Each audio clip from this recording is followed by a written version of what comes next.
showers and thunderstorms today with strong southwesterly winds to 37 miles per hour. It's a numbers game, especially for the situation that we're in. We're coming off of a high water event here.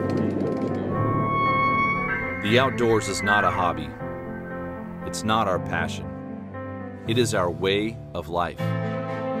We make the perfect cast, slow our breathing to execute a perfect shot, spend hours researching locations and techniques. Regardless of effort, we fail. This series is not about incredible bites or trophy animals. Our goal here at Day One Outdoors is to educate our viewers utilizing new technology to offer a different perspective. Watch as we research new areas, plan out the day, and adjust to changing conditions. If not for other experienced outdoorsmen teaching me along the way, I wouldn't have this life. I owe it to them to pass this knowledge along. I owe it to you. Join us here on Day One Outdoors, and let's learn how to become more successful in the field and on the water from day one.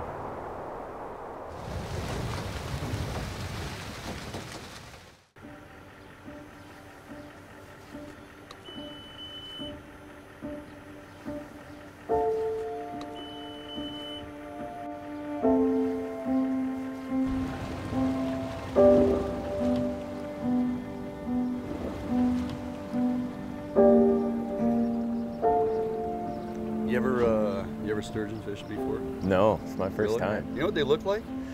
Kind of like a carp.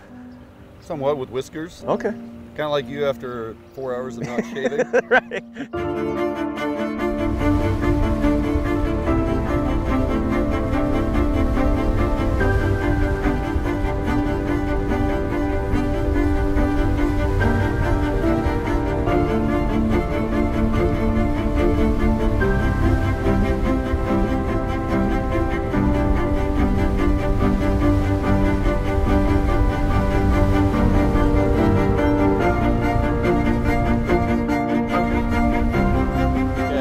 Goal for today, get out of the boat, jump in the water, catch some dinosaurs. Just made it to what we are hoping is going to be our first spot to fish.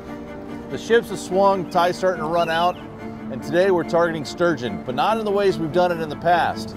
Today I'm joined by Kelly Barnum and Dwayne England from Fish Hunt Northwest, and we're going to be trying to catch sturgeon wading in the water just like what I'm sure you've seen guys out there targeting tarpon and bonefish on the flats.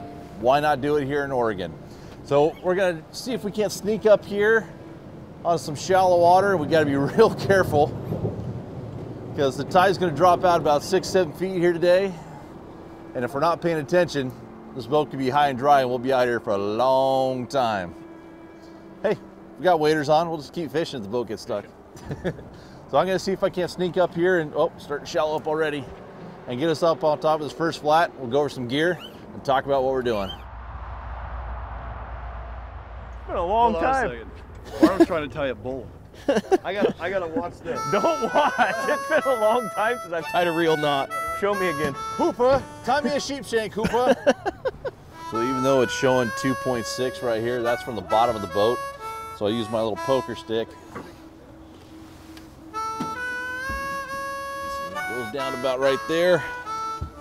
So that's gonna be above our waders. So we're gonna keep on going here, see if we can find a little bit shallower water. Belly button height. Yeah. That's better. And it's gonna drop. Me and you, Barnum. I'll be on my tippy toes. Use the snorkel. These change all the time. These sandbars out here change. The little channels that run through the sandbars change. And especially at a point where we're at right now, where you're at the top end of the tide, as this tide drops, it's gonna drop really fast off of this flat. And if you're not in a position to be able to exit the flat, you're gonna spend 6 hours parked on sand. Nobody wants to be that guy.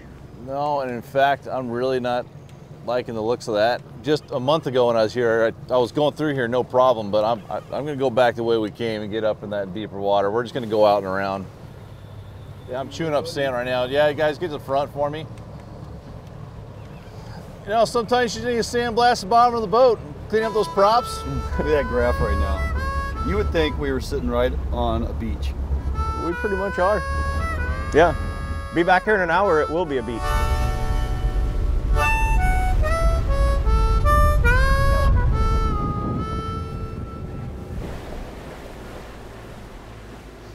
There's one more high spot I got to get over before I drop into that ditch. Let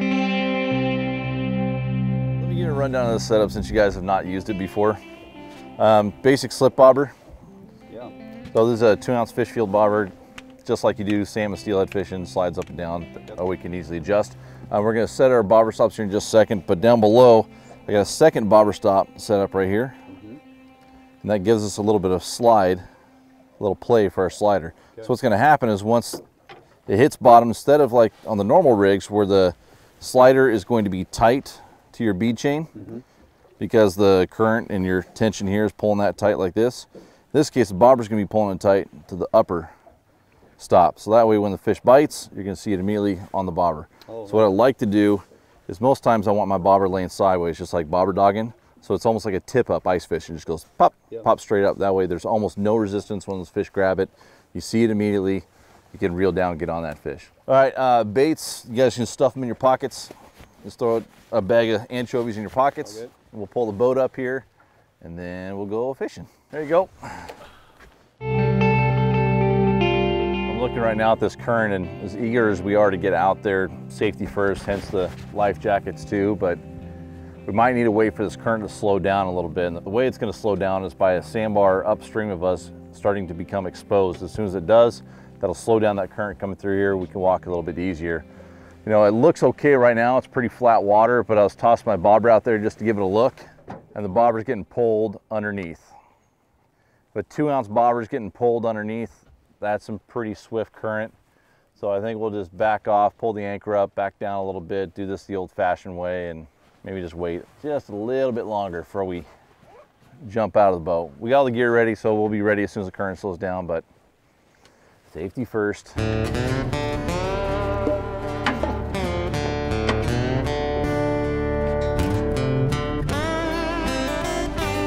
Oh yeah, no problem now. That's way better. See the bobber, boys? Oh, that's money right there. Look at that. We are good. I got my anchovies. Grab one each. There you go. I'll get some scissors too, just in case you need to cut a leader. Oh yeah, I'm on the bottom. I'm good. Get shallower up here. That's where I'm going.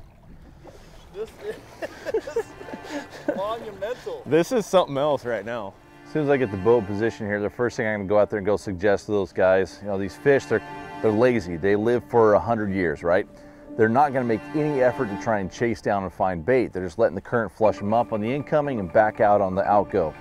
So what they need to be doing right now is casting to the left or to the right. They're casting directly downstream of themselves, which means that those fish are going to have to come by their feet and most likely get spooked off before they get down to their bait. So casting to the sides helps out a lot. I don't want it to auto-inflate my life jacket.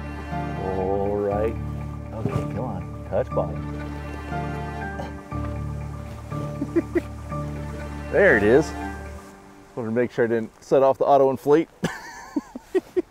Here we go.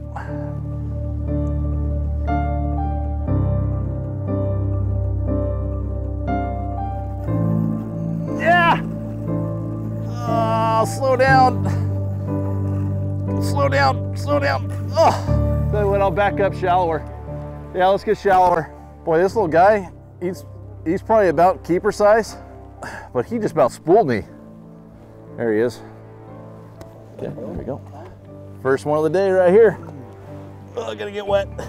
These things are so prehistoric. When you roll them over on their back like this, rub their belly a little bit, they'll just be nice and calm and relaxed. It's really cool. See, this fish is pretty fresh out of the ocean. You can tell that by the color, but also how sharp and translucent those scoots are.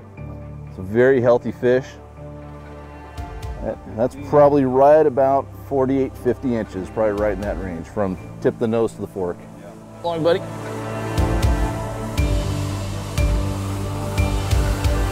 There he goes. Oh, I'm soaked. First one of the day, but I don't care, because guess what? We're flats fishing.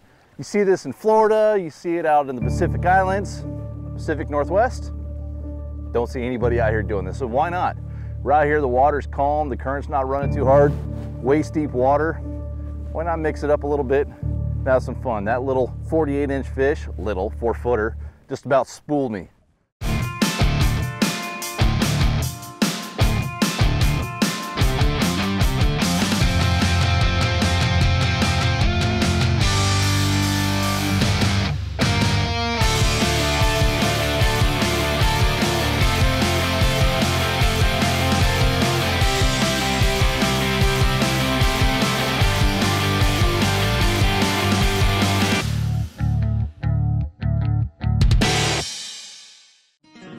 once in a while, a new lure comes along that catches every angler's attention.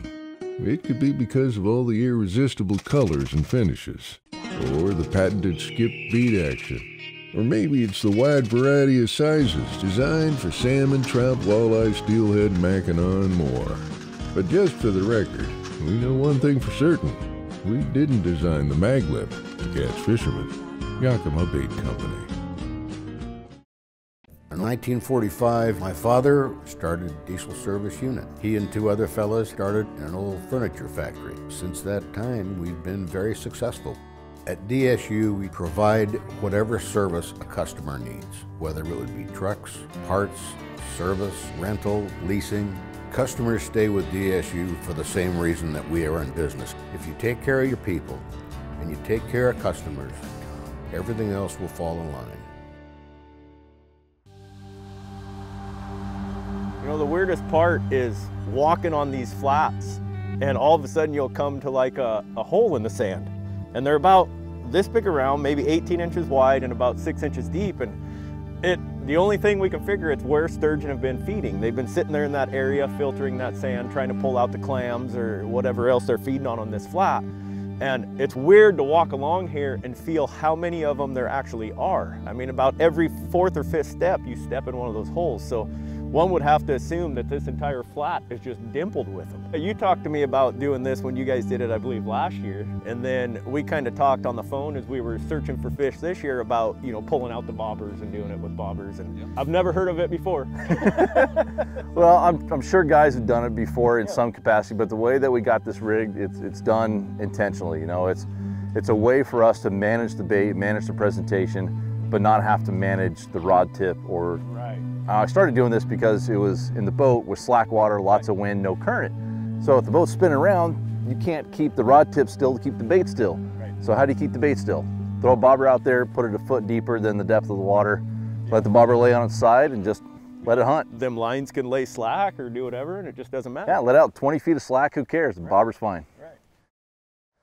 We're gonna make a quick little move here. Yeah, we did just land a fish, but sturgeon, you need current. Current is what brings you new, fresh fish all throughout a tide. When you run out of tide, run out of current, time to move.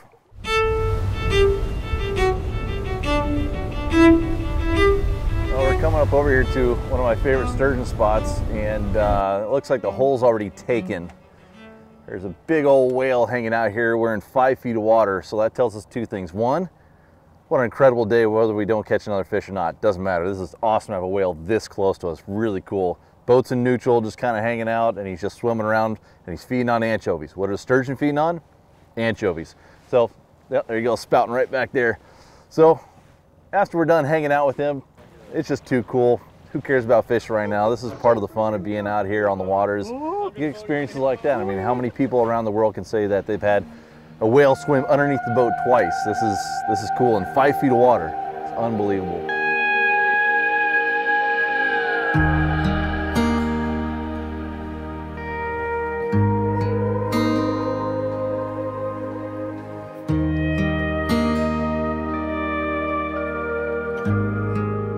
So we're going to take a quick moment here and talk about how to rig up an anchovy, but first let's talk about the line. We went over the bobber rig and whatnot, but the line is very important when it comes to sturgeon fishing, especially down here in the estuary. Line, you need braided line for your main line for sensitivity so you can see those light bites, but you definitely need Dacron for your leader and a long section of it. You don't need a long section of it to get the right presentation. You need a long section of this line because these fish are very sharp. Their scutes are sharp since these are fish fresh out of the ocean. And having that long section allows you to protect your maximum braided line up here, which has a thinner diameter, allows you to use less lead. But having this thick, heavy Dacron and 6 feet of it or so down at the end for your leader will help keep those scutes off of your main line. So let's talk about rigging up your anchovies. I like using these baits just because they're very durable. They can last a long time. You know, when they get soft, sometimes the bellies will get eaten out, but hey, you still got scent down there, they'll still work. So there's a hard spot right here between the eyes. And we're going to put the hook point right there in the soft spot behind the skull and come out through the hard point. There we go. Then we're going to lay the hook flat along the top of the bait, just like so. Next, we're going to create some half hitches. All I do is take 2 fingers, make a loop, creates that hitch, put it through, pull it tight. Not too tight, just tight enough. We're gonna do that 3 or 4 times here. What that does is it helps keep the bait laying perfectly flat and straight on the bottom, and that's important. 1, so your bait isn't twisting in the current, and 2, creates a nice little bait for those fish when they come up to suck it up. It goes in their mouth a lot easier. So that right there is our rigged up anchovy. I'm gonna go join the boys in the water, see if we can avoid any whales.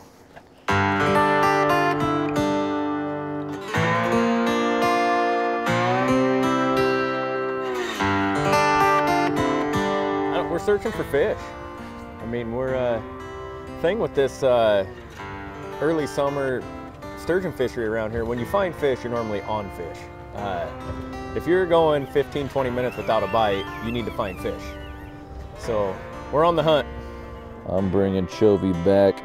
Yep. Right now we're back in the boat fishing the old school way for sturgeon, and the reason why is because we're at low slack. Now we're waiting for the water level to come up and the currents start pushing these fish up onto these flats, like what we're seeing right now here up on the sandbar that we were just out there taking a look at. So what happens is these fish, they flush off these flats, drop down into this 6, 8, 12, 15 feet of water. Then as the tide starts to flush back in, it pushes them up on top. But right now we're actually still fishing the bobber rods, and the reason why is because we have a little bit of wind and not much current. So that makes the boat unstable. It's moving left and right, up and down. So with these bobber rods, once you get them out there, you just make the bobber stop about 1 or 2 feet deeper than the depth of water that you're fishing. Open the bail up, let about an extra 10 feet of line out, click it back over, then you can just kick back, relax. The boat can swing left, can swing right. The bobbers are always fishing, keeping your bait perfectly still. We have 1 rod out that does not have a bobber setup on it, and what's happening is as the boat's swinging, it's coming tight and dragging the bait across the bottom, pulling it away from the fish, not looking natural. And then when we swing back the other way, it goes slack, can't even see a bite. So these bobber rods work great, not just when you're up there on the flats like we were earlier, but even in situations like this when you have almost no current and a little bit of wind and you can't keep your bait stable. So the bobber setups work excellent for that situation as well. As the water comes up here probably in the next hour, we're gonna jump back out of the boat and see if we can't hunt them down on these flats.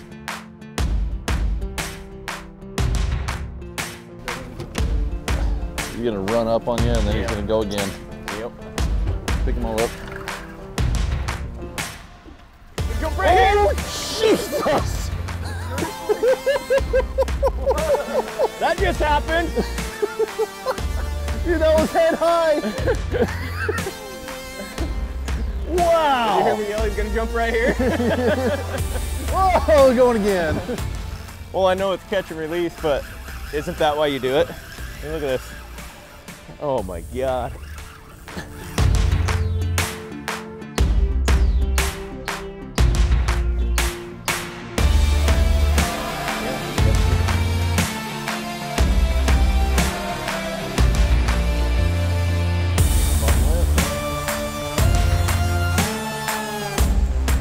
Dinosaurs.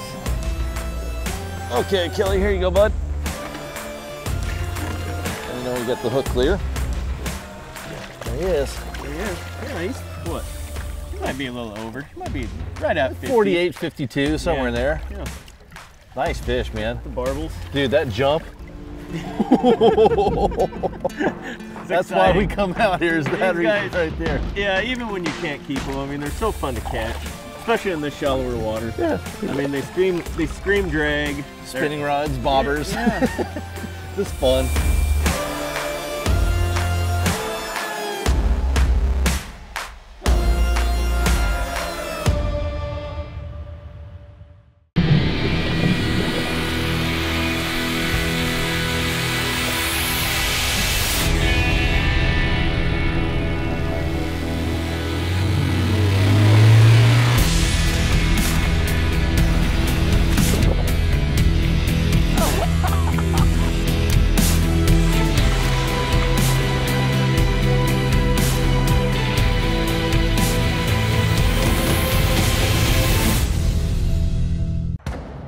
Fishfield is your one-stop shop online for the gear you need here in the Pacific Northwest and beyond.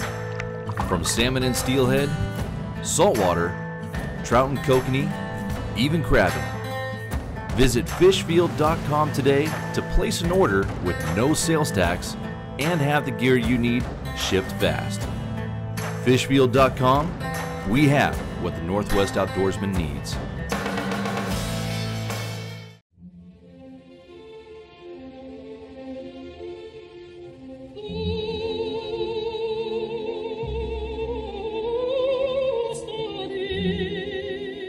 Salmon swim up to 3,000 miles to return to their exact place of birth to reproduce.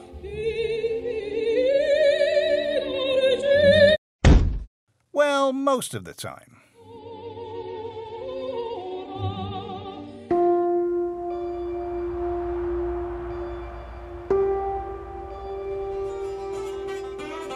There we go. Yeah! See, we want to catch them off the beach, and we're going to get there in a little bit, but Oh, we're gonna get there. at least we're catching a few fish right now. Well, yeah, you set that hook and it was just solid. We're on them. Yeah, Right where they should be. that'll work. I'm glad we're catching fish right now. It's number 2 really quick. It's awesome, but I'm ready to get back out there on the flats. We can't do that quite yet. It's still too shallow water. So hey, we're catching fish on bobbers. Great time. Dwayne's on one right now. There it is. But I'm ready to get back out there. Double! Double! Over, under. Oh yeah, he's under the boat. I just saw him swim over here. He's out. He's jumping. Now he knows he's hooked. Fish on! Those are both 5-footers. Oh yeah. Oh, what's happening here? He's just Yeah, get off from underneath the boat. He starts. He's gonna take off. Be ready. Whoa! Whoa!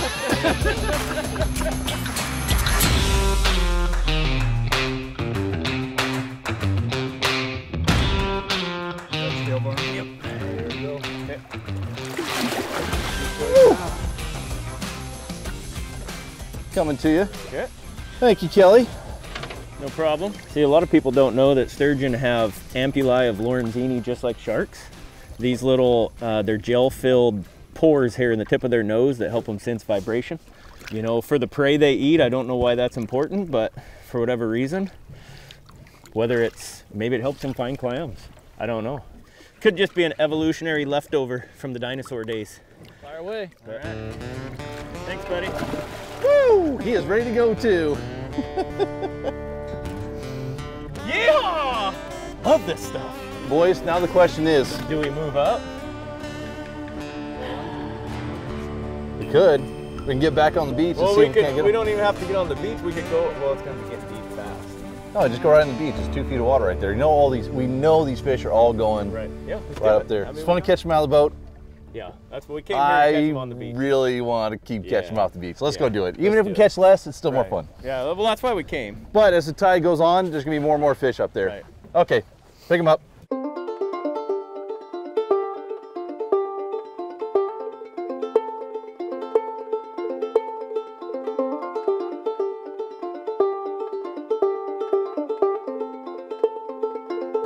Come on! You had him. You had him.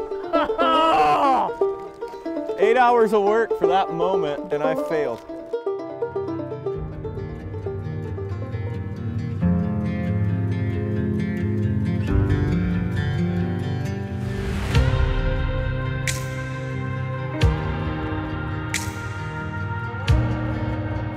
It's amazing how fish this big's up here in this shallow water.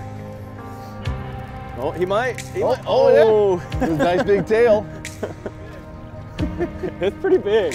Yeah, I can't turn him. He hasn't really pulled too much line yet. No, He may not know he's hooked yet.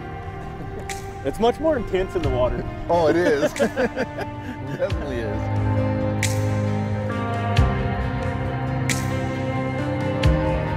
Oh, he's not done. Hi, buddy. Right here. Hi, buddy. Getting up close and personal, huh? Look at this thing. That's a That's big a good fish. He might have a tag too. Oh, does he have a tag? Oh, I don't- uh-oh. He might boy. go. boy. He might go. Underneath. know, I think a guy could do this and probably do it alone. I'd have to high stick him though. Dude, it is something special being in the water with this fish. Yeah, this is awesome. Okay, so I'm gonna pop this hook out, then I'm gonna hand you the mouth. Okay. I'll try and grab the tail, okay? Okay. Got him in the bone, there you go. Okay. Yep. Got it? Yep. Oh, whoa. I got it. Kinda. Pet his belly, pet his belly. Okay, we got it. There he is, buddy. There he is. He is tagged. Oh, he does have a tag on him, He has yeah? an old wire tag. Yeah. That'd be cool to get info on him. There he is. Lower Columbia River Sturgeon. Was it fun coming out here in waders? Yes. That's awesome. Oh, that's so killer.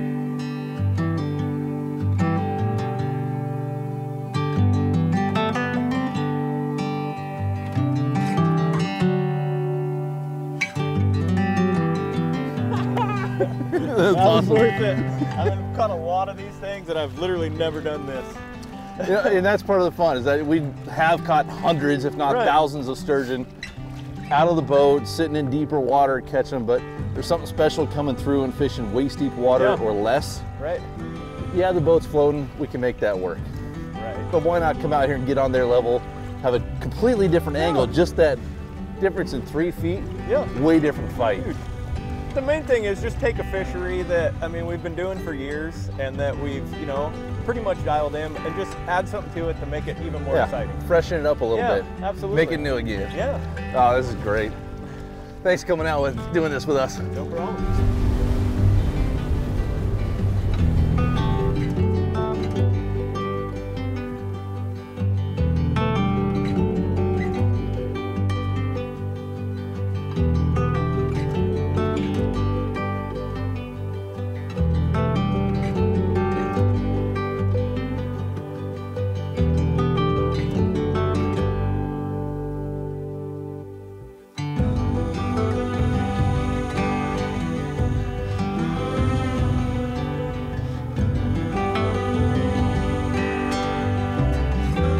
Ready, Sam? Are you ready? Yeah. Oh my God.